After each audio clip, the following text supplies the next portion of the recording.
Сегодня пресс-десант молодых журналистов приехал на прародину якутов – город Горно-Алтайск.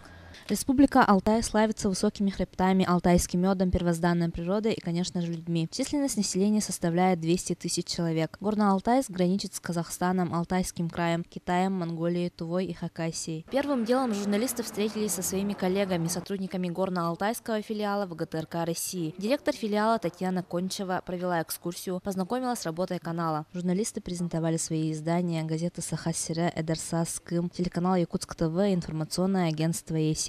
Коллектив очень активный, жизнеспособный, молодой, средний возраст 38 лет. Мы любим проводить не только информировать, да, как самые оперативные, самые, наверное, достоверные и охватывающие средства массовой информации всей Республики Алтай, но еще и коллектив достаточно амбициозный. Мы проводим конкурсы красоты «Принцесса Алтая», который очень популярный.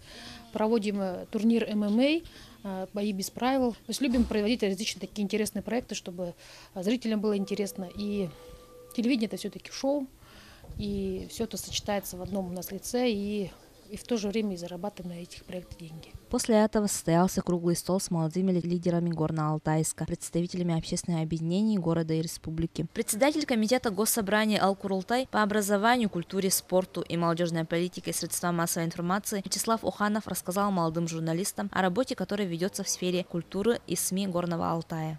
Самое, конечно, крупное направление – это образование и культура. Вот прошлый год у нас под эгидой Года культуры проходило, поэтому тоже достаточно очень много было вопросов. И прошлый год мы смогли парламентом совместно с правительством выделить дополнительно достаточно серьезные деньги для поддержки этого учреждения культуры, чтобы достойно от культуры России, допустим, отметить.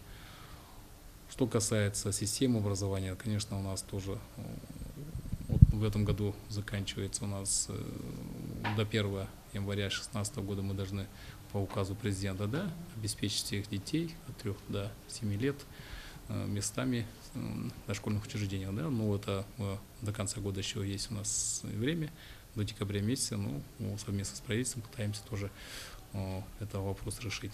То есть такие частные вопросы и крупные вопросы решаем в нашем комитете. Вечером якутская делегация встретилась со своими алтайскими земляками, где показали фильм Михаила Лукачевского о трагической судьбе молодого исполнителя Степана Семенова «Тая Мангтапталы». Впереди еще 4 дня насыщенных встреч и интересных открытий. Надежда Самсонова, Евдокия Ефимова, ЕСИА.